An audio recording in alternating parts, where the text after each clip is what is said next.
Hello and welcome back to Quarterlights, your car brochure channel. Today we're going to look at the Ford Sierra.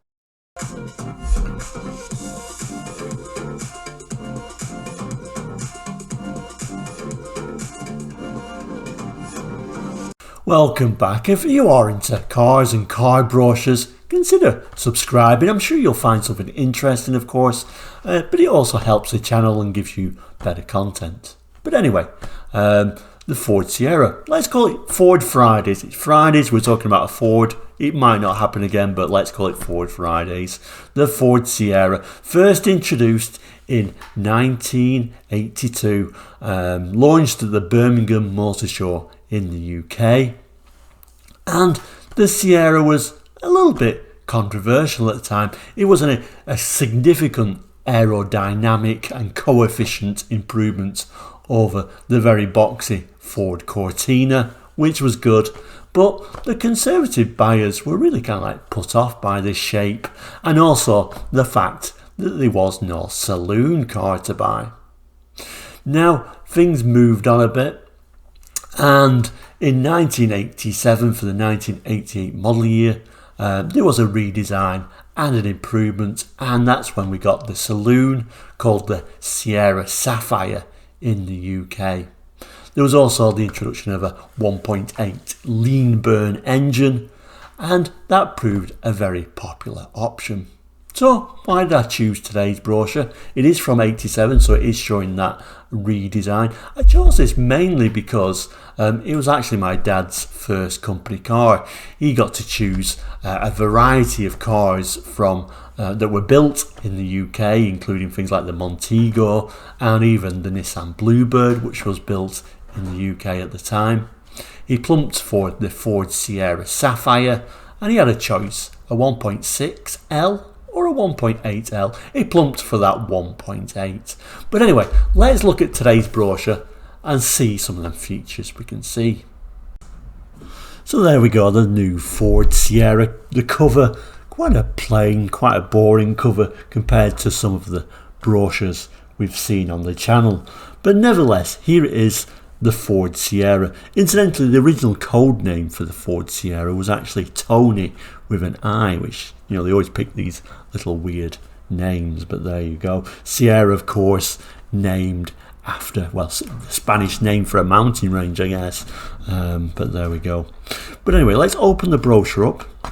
So this is a very early one, like I say, March 1987, this one. So very early, showing these new Sierras. And as you can see, we've now got the arrival of the saloon, which I think, in my opinion, I always think it was the most handsome of the Sierras. But we've also got the great load lugger estate, as well as a very practical hatchback. Incidentally, this burgundy, and I think it was just called burgundy, there is a colour chart at the end, which we'll have a look at the colours later, but I think it was just called burgundy or burgundy red. No fancy name. Was the same colour as what my dad's Sierra was. That was a 1988 on an E-Reg, so that was one of the first ones too. But this, incidentally, is the gear, so he only had the very lowly L. His main complaint, no power steering. I can hear him now saying, I wish it had power steering, because it was quite a heavy car to park at low speeds without the power steering.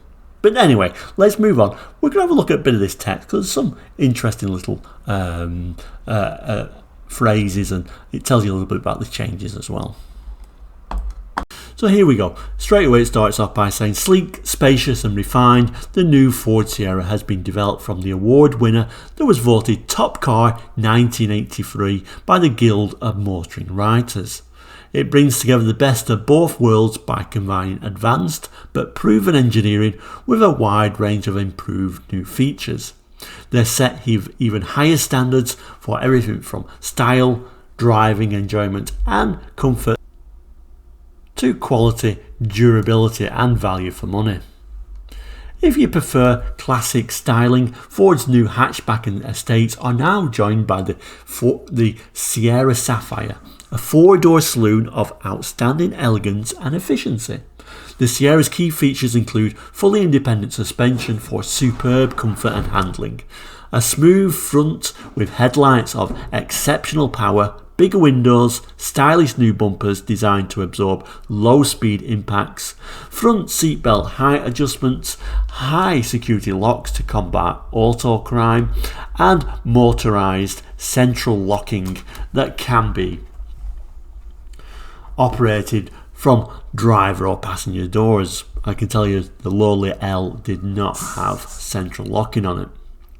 At the top of the range, the Ghia and XR 4x4 provide the luxury of separate heating and ventilation outlets in the rear compartments. The four-wheel drive Sierra also comes complete with power-assisted steering. Ooh. Ford's acclaimed anti-lock braking system is one of the many attractive and beneficial options. Its efficiency is typical of the new Sierra's range, advanced customer orientated technology. So you can see straight away when it mentions some of these little things, we kind of take for granted things like ABS and power steering. These were just options on the Sierra, so when you went down the range it was really quite a lowly spec'd car really. And then we open the page and we're shown another couple of pictures, the Sierra combined to the Sierra. If you notice, little headlamp wipers on this model. This is the Ghia, of course. The higher spec models, I think the GLS and the Ghia had these little wipers on there and these additional lights, and of course alloy wheels, trying to make you aspire to the Ghia, as Ford always did. You can also see, besides it having a boot or a trunk if you prefer, you can also see this has got like a proper little grille compared to the hatchback's lack of grille or noticeable grille. This obviously appealing more to the more conservative buyer towards this hatchback. And of course the Sierra had a lot of competition by this time, so you got things like the Cavalier, the third generation Cavalier, the Montego 405, the Renault 21, even the Nissan Bluebird. So the competition was really growing for the Sierra, so I'm really surprised it took them so long to come out with a saloon. Of course, the other thing about the Sierra, which we forget, it was a rear wheel drive car, whereas things like the Cavalier was a front wheel drive vehicle. Also, the interesting thing with these pictures, you can see D plate, D registration would have been the earliest. You could have the Sapphire and the redesign, of course. It's a very wordy sort of brochure, and if I just flick this out, it's a huge brochure. It must have cost them a fortune to print this particular brochure out. So obviously we can't read all the text. We might have to flick through a few of the pages just to make the video an appropriate length. As we turn the page, we get a glimpse of the interior. It's mentioned here some of the key features. So it says superb cloth trim seats, front seats with padded fully adjustable head restraints. The Ghia also provides head restraints for backseat passengers, comfortable low friction front seat belts, full cloth trim door panels with wide armrests, front seat backs contoured to provide additional support, driver's seat with height adjustment on the L, LX, GL, GLS, Ghia and XR 4x4. Excellent keep it tidy features, including storage bins on front doors.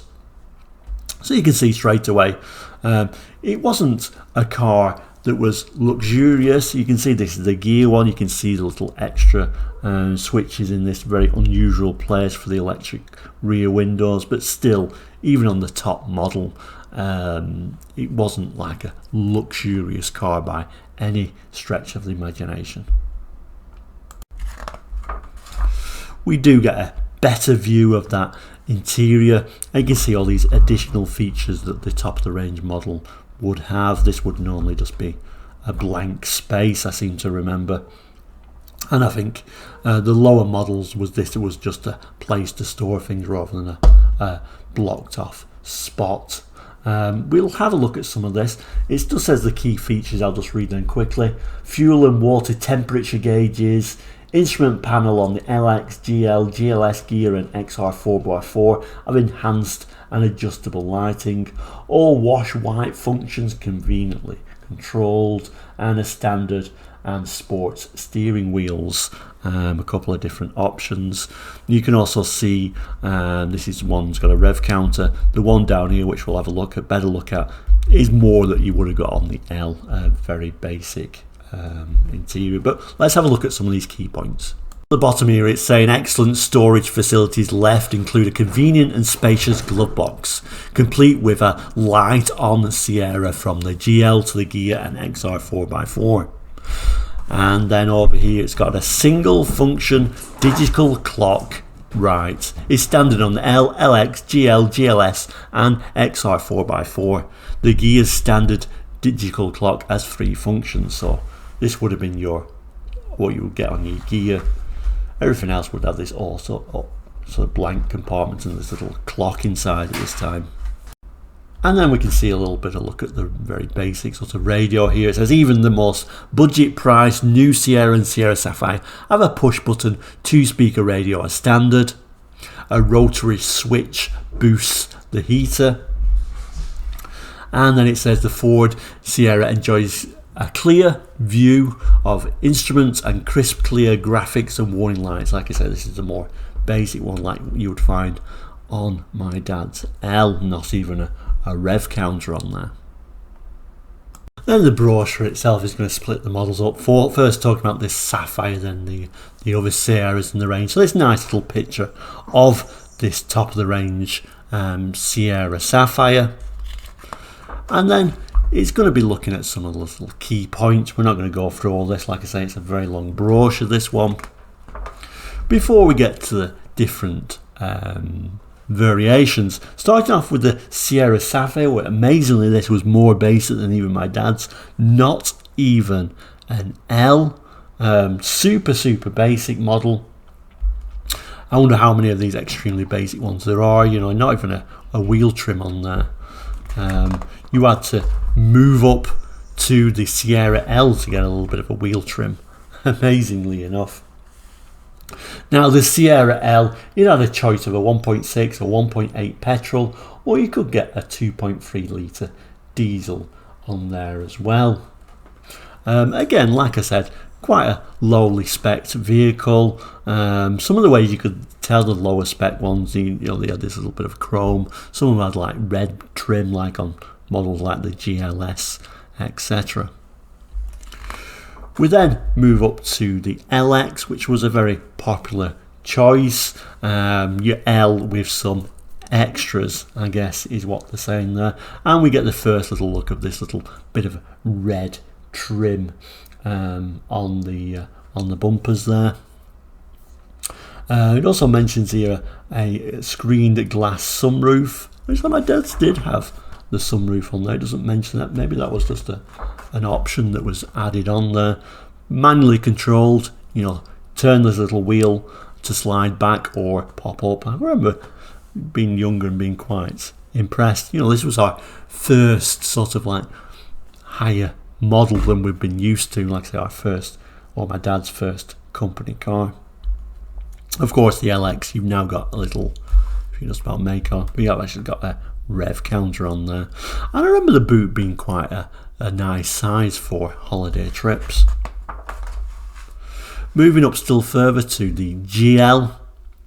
Now the GL's obviously going to give you a nicer, plusher interior. We've also got these fold down split 40 seats and a little armrest on there as well. We've also got electrically powered and heated door mirrors. These sort of different wheel covers we got on there as well. We've now got central locking on there as well. So, typical Ford, moving up the range, getting more features. Then gets to the Sierra GLS, another interesting car, and another one that was kind of like part of my childhood in a way. Later on, we kept the 1.8L as a company car that lasted 2 years, but many years later we actually or my mum actually bought a Sierra Sapphire GLS on an F plate. I think it was an 89 as a used vehicle, and we had that for a few years, and that was certainly a huge step up from that 1.8L. It did have this 2-litre EFI engine. It was quite a quick car by the standards, around about 120 mile an hour vehicle. We'll have a look at some of the specs later, I think, but it was quite a quick car, and obviously the specifications jumped up hugely on the GLS, and of course you did get the little wipers on the headlamps. I always think the disappointing thing with the wipers, kind of like these wipers in the 80s, it was like, oh, it's got wipers on it, but there wasn't really a switch to turn them wipers on to operate them. I think they only ever came on if you was at night driving with your full beams on and you happened to wash the front windscreen, then the wipers came on, so you couldn't really operate it or have a look at it working in normal operation, which I always think was a little bit of a weird thing, something that never really gets used really, and they used to just seize up. But anyway, moving up the range, the car everyone aspires to have, as they always have in Fords, the gear. You want to have a gear, and you know the book's always talking about you want to have this gear. Not leather seats, of course, but certainly very attractive seats and these nice alloy wheels. A lot of extra equipment. You could have a 2-litre or that lean burn 1.8. And you had various different things, you know, multifunctional warning graphics, you know, this little illuminated car graphic warnings of the boot or door ajar. Nothing too fancy, but, you know, something at the time you thought, wow, the gear has got all that. And then the brochure itself is going to have a look through the Sierra, the hatchback version that we was more used to from Sierra. Again, a similar sort of lineup, the not even an L in this very attractive green colour. Similar sort of story, going from the L, the LX, the GL, the GLS, which looked particularly sporty, I think, on a hatchback, and of course the gear in this rather attractive blue colour. And then your little bit of a special model, your Sierra XR 4x4. Of course, Sierra always had these sort of like fancier models, and you know this 4-wheel drive XR4 was one for the boy racer for sure. A little bit of a higher insurance mark, of course. But yeah, that was kind of like your fancier one, and there was quite a few of them around, to be honest with you. I'm not sure how many people needed that 4-wheel drive option though.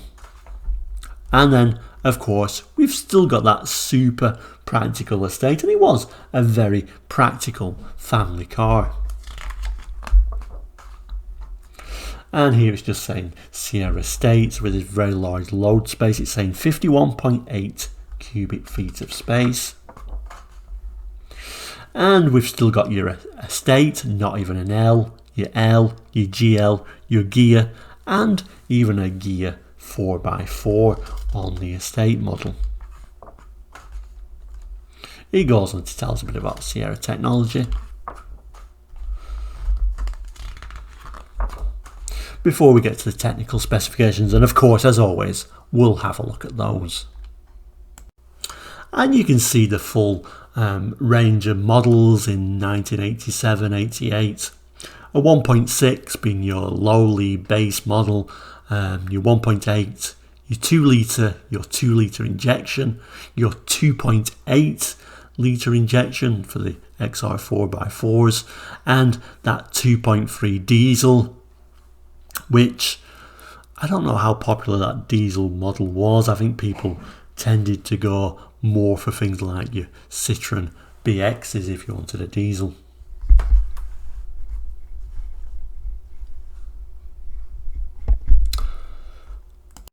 And then this, in typical Ford style around about this time, goes into great detail about all your performance figures. So your 1.6 is top speed 103 miles per hour, and that went all the way up to 127 miles per hour for your 2.8, which wasn't available on the Sapphire. You could just get it on the normal hatchback. Although I always thought that 2-litre injection on the GLS, top speed 118 miles per hour, 9.3 0 to 60, was quite a respectable performance figure. The GLS was a nice model, I think. And then of course it goes down further down the page to show the estate figures, and you can see that 2.8 was available on the estate, 124 miles per hour, which was a fast car, 0 to 60 at 8.7. Remembering this is an estate model. But if you notice those diesels, 2.3 diesels, top speed of 95 miles per hour and a very slow 18.6 0 to 60 time. And then on the opposite page it starts looking at some of the equipment. And then it talks about all your specifications on your base model, your L, LX, GL, GLS and gear, and of course that XR 4x4 on its own. I'm not going to go through all the features that were available, but of course you can pause this at any time, remembering that the low model is on the left and that top of range XR 4x4 is all the way on the right hand side.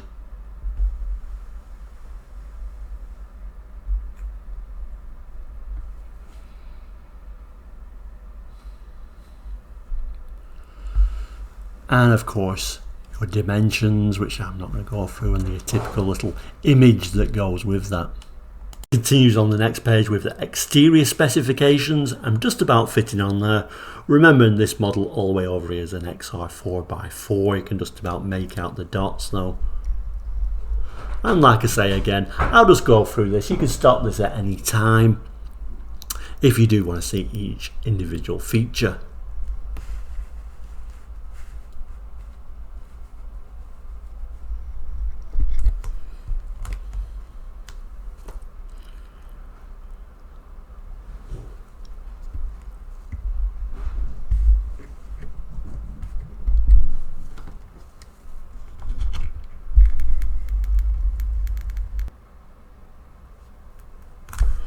And then on the opposite side it starts talking about the interior specifications and of course the additional features, which we'll have a look at as well. Again, if you need to pause to have a look at this, by means do so.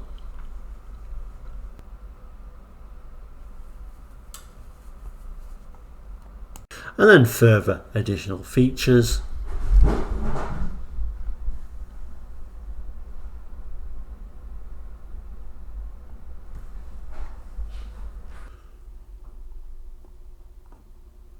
Remember it goes from base model L, LX, GL, GLS, gear and 4x4.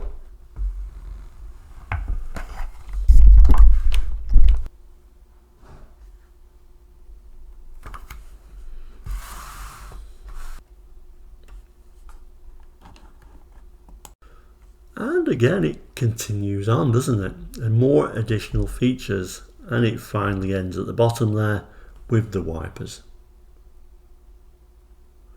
Again going from Sierra, L, LX, GL, GLS, gear and 4x4. And then the options list. A good little view of that wiper on there as well, isn't there?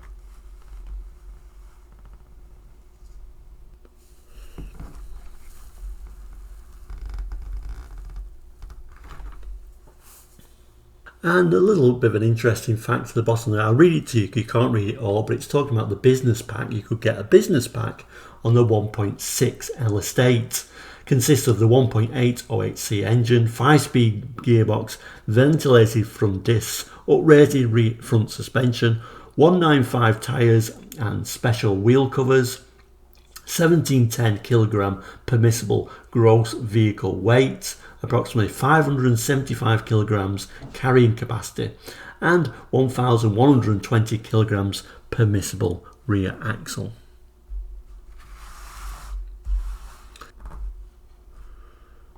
So the in-car entertainment, the various different sound systems that were available for your Ford Sierra at this time.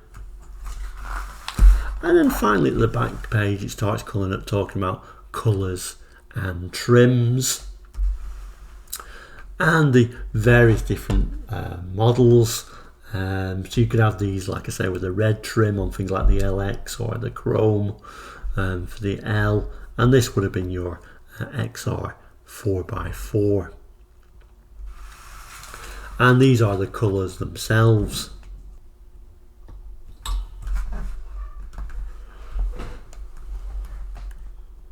So quite an extensive colour list really. So we start off with number 1, the first one being diamond white, ivory white, citrine yellow, don't remember too many in that colour, maritime blue, galaxy blue, Rosso red, burgundy red, which we talked about before. Incidentally, the GLS we had was in diamond white, or L was in that burgundy red.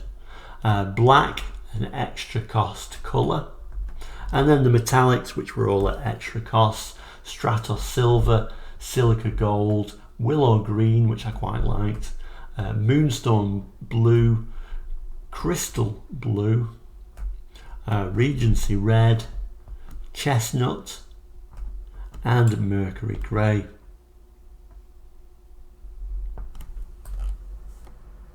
And then finally the dealer stamp on this particular one from Polar Motor Company in York. So there you go, the Ford Sierra, and I've certainly got lots of happy memories and happy holidays in Ford Sierras over the years. Let me know what you think about them, put them in the comments, any of your personal experiences, always interesting to hear. But for now, we'll say please do like and subscribe, and we'll see you very soon. Take care and goodbye.